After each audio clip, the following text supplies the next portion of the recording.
Otulese mu yeekaalu ate bw'otukomezzaawo. Mukama si maanyi gaffe, si busobozi bwaffe wabula otuwaludde. Kyetuvudde nno tukwebaza Katonda waffe sikisa oluyogaano lwonna luli mu mitima gyaffe tusobole okuwulira ekigambo kyo. Katonda waffe tweteeka mu mikono gyo kubanga ebigambo by'omukamwa kange n'okulowooza kw'omutima gwo. Siimirwe ggwe Yesu olwazi era omutabaganya ku bwa Yesu Kristo Mukama waffe. Mukama waffe yeebazibwe, tumutendereza. Nange neebaza Katonda, erinnya lyange nze Kiyingi, neebaza Katonda olw'ekisa kino ekimpeereddwa olunaku olwaleero.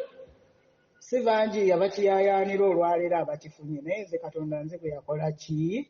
Eyalonda. Mukama yeebazibwe. Tugenda nno okukola ne mutabani wange Ssaalongo. Mukama yeebazibwe. Ekitundu kiri mu Matayo 6. Eggulo twalabye obwakabaka bwe si weewaawo y'ennyama. Kati tugenda kulaba mmere yaffe eyaleero. Kati tugenda kulaba mmere yaffe eyaleero. Mukama yeebaze. Bw'oba otuuseewo ng'osoma ekyokoko k'akatundu Matayo 6 essula olunyiriri otuwe emmere yaffe eyaleero. lwa 9 olunyiriri Matayo 6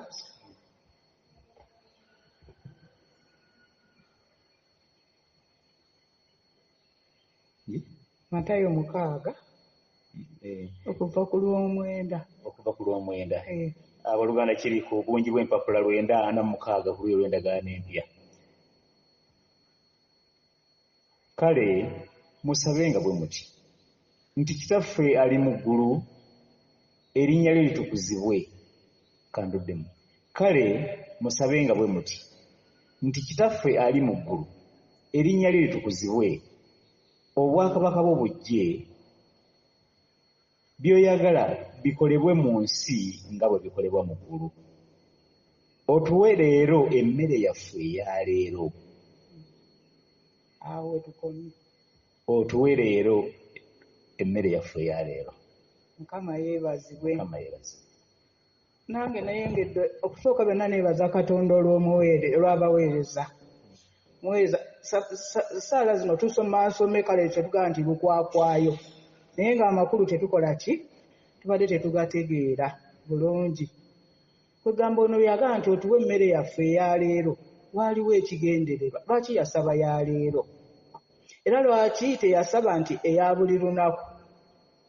Ekyo nno nakisanze mu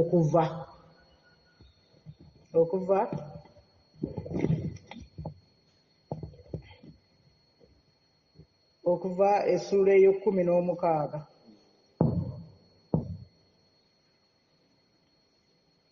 Olunyiriri Waliwo ne bw'otandikira ku lwokuna.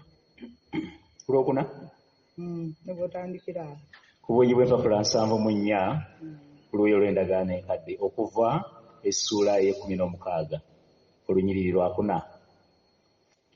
Mukama n'alyoka agamba Musa nti, laba, nditonnyesa emmere okuva mu ggulu ku lwammwe, n'abantu balifuna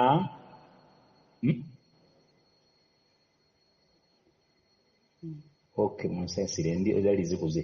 Olunyiri olwokuna. Mukama n'alyoka agamba Musa nti, laba, nditonnyesa emmere okuva mu ggulu ku lwammwe, n'abantu balifuluma okukuŋŋaanya ekitundu eky'olunaku buli lunaku. Ndyoke mbakeme nga banaatambuliranga mu mateeka gange oba tebaatambulirengako. Mukama yeebazibwe. Kubanga twagambye eggulo nti obwakabaka bwe bukole ki? Bujje. Kati nga bwe bikolebwa mu ggulu, na wano ku nsi bwe biba bikola ki? Katonda ng'atuwa amateeka ti kyenjagala mufune emmere ya lunaku ki? Lumu.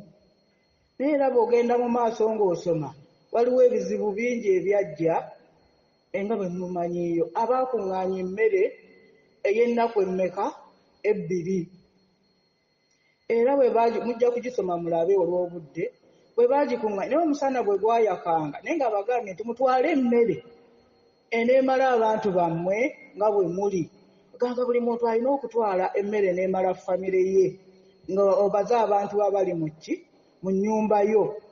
Katonda n'abagamba bw'atyo. Naye abaakola emputtu mwana wange ne batwala ennyingi era bw'osoma waliwo olunyiriri lugamba nti bwe baajandika ku musana omusana ne gukola ki kale neekulukuta yonna ne batafuna mmere eyo kubanga omusana gwagikola ki lwabutawulira kubanga yabagamba nti emmere ya lunaku lumu gye mutwala. naye bambi nze sinenya bantu kubanga mu bulamu bwaffe omubiri gwaffe guyaayaana nnyo era ne Yesu yayogerako nti omubiri si gwe gutubanja naye omwoyo gwe gukola ki gwe gubanja. Kati bwewatunulira ate era nga musomye n'emabega kubanga baateeka ku Musa ku nninga batujjira ki Misiri eri waliyo ennyama gye tulya kwegamba ng'olaba okulya kwali kwa mubiri tekwali mu kulya kwaki kwa mwoyo. Katonda n'alyoka atuukawo n'agamba nti kangibawe bajja gikola ki era mumanyi nti ne mu nnyindo neekola ki neeyitamu. Kati bwe bamala okukola eki n'abagamba nti kati mukuŋŋaanye ey'abantu bammwe abali mu maka naye olw'emputtu olw'omubiri guno nenyina okweterekera kubanga oyinza nti muntu atwale kimu naye olwagenda okulaba omulala tutte bisatu obulala naye bonna bye baabitwala tebyabagasa. Naye waliwo we nnalabye ate etteeka lya Katonda we lyatuukira ng'agambye nti kaakati enkya Ssabbiiti mujja kusomayo era ti enkya ki Ssabbiiti ndowooza onyiri oba olw'19 saalongosa mu kuva wano wenye awo wenyini we tuli olunyiriri olw'19.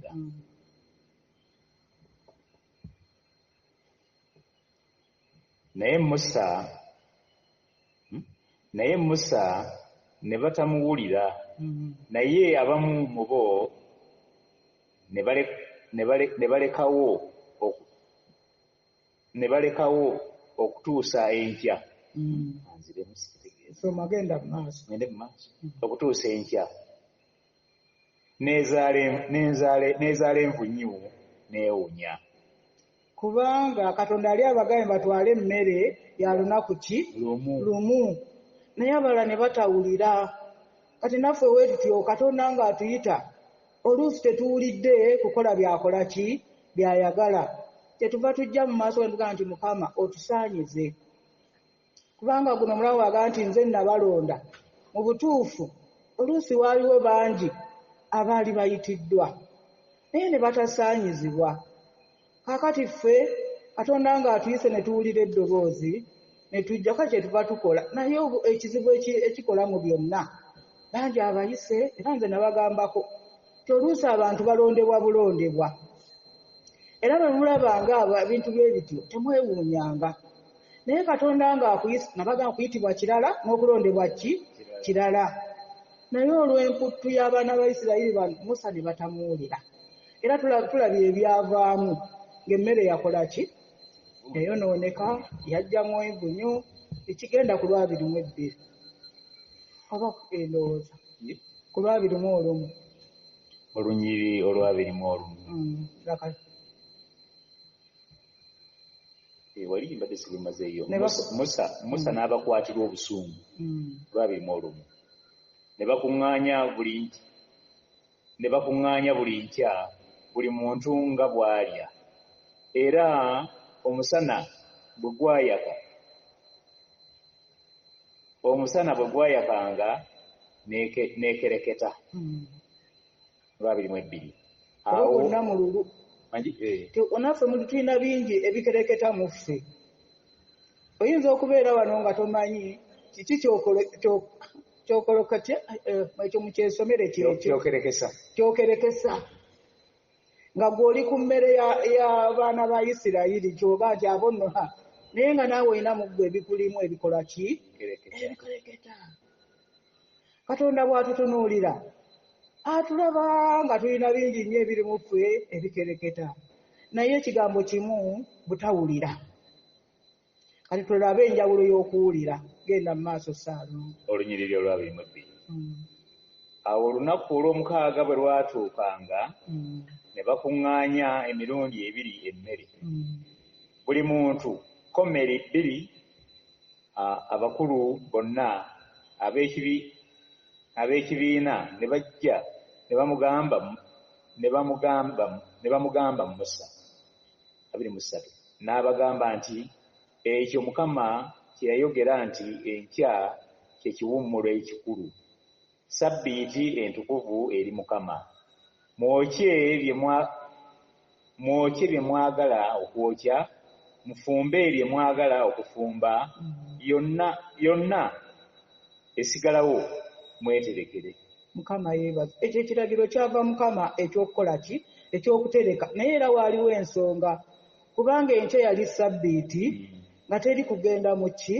Baba bakubala nti mujja kuba mwenna mu kusinza, mwenna mujja kuba nga mutukuza lunaku. Ekyo ky'okutereka okulonda emmere y'ennaku 2 kyava eri Mukama, kubanga amanyi nti ku Ssande abantu bange tebajja kuba na budde bugenda mu ki? Mu nnimiro kunoonya kufuna mmaano eyo. Genda ku byokubirisa oluddako olw'24. Ne beeterekera okutuusa enkya Musa nga bwe yalagira, naye tewunya, so ne mutaba na nvunyu.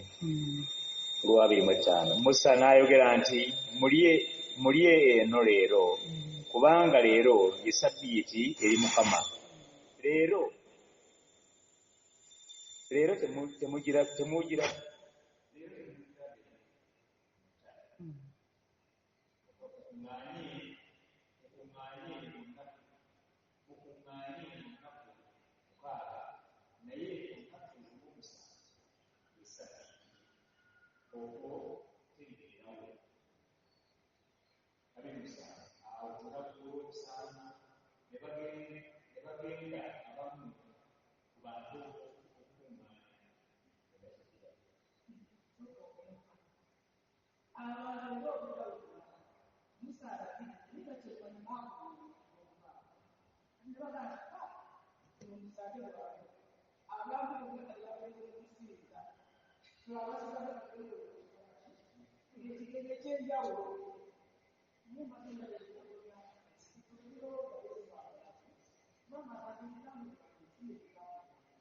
n'ebirowoozo byange si bye byaffe. Kati bano bo Musa abawa amateeka ag'okukuŋŋaanya emmere ey'ennaku 2, naye nga balina okulya olw'omukaaga n'olwa Ssande, naye abamu ne batawulira.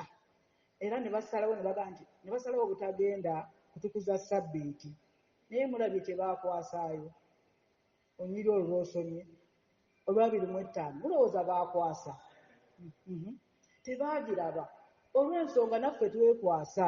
Nogaa luno olunaku oba batuyise mu njiri, ese sijja kugenda, ate bino, ate nyina ebisolo, ate kino, ne twekwasa.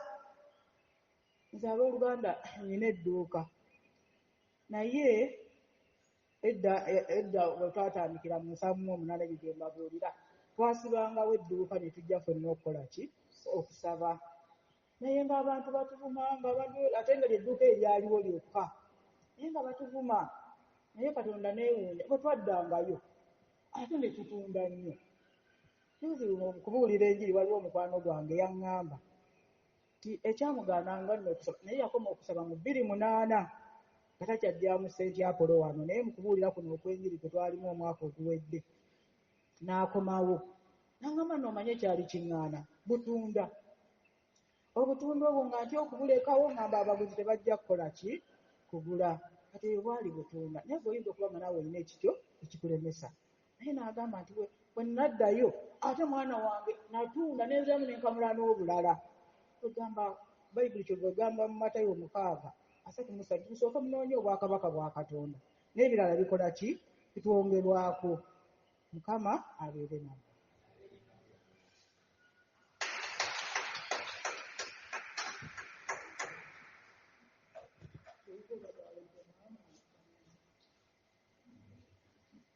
Thank you.